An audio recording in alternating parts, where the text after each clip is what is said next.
Assalamu alaikum all friends, good afternoon. মই সৰিয়হখিনি যে দেখাইছিলোঁ শাকখিনি তাৰে এটা ৰেচিপি লৈ আপোনালোকৰ সন্মুখত আহিছোঁ। আশা কৰোঁ আপোনালোকৰ নিশ্চয় ভালে লাগিব। গছৰে একেবাৰে লাগি আছিল তাজা সৰিয়হ পাত হয়, যিহেতু খেতিৰ পৰা লাগি আছিল, খেতিৰ পৰা আনি লৈছোঁ।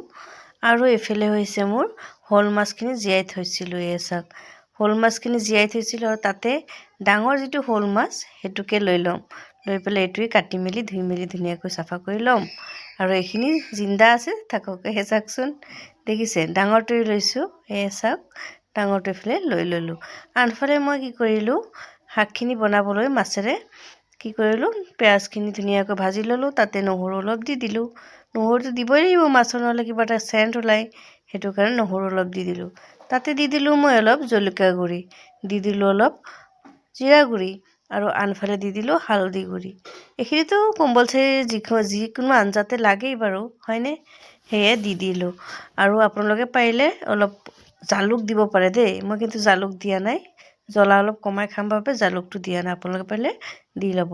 এইখিনি চাকে মাছ কাটি মেলি ধুনীয়াকৈ চাফা কৰি ল'লোঁ, মছলা ভুনি ল'লোঁ। আৰু এইফালে মই কি কৰিলোঁ, মাছখিনি ধুনীয়াকৈ ভুনি ল'ম।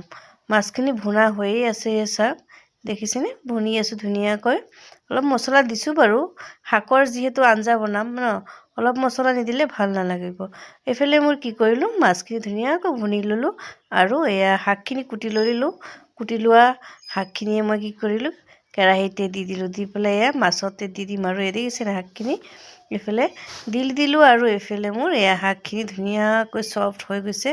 একফালে মোৰ অলপ ভুনা হৈ গ'ল, আৰু আকৌ অলপ জোল দিলোঁ। দি পেলাই মোৰ আঞ্জাখন দেখিছেনে, কমপ্লিট হৈ গ'ল। চাওক, কেনে লাগিছে কমেণ্ট কৰি জনাবচোন। আজিলৈ আহিছোঁ তেতিয়াহ'লে, ঠিক আছে।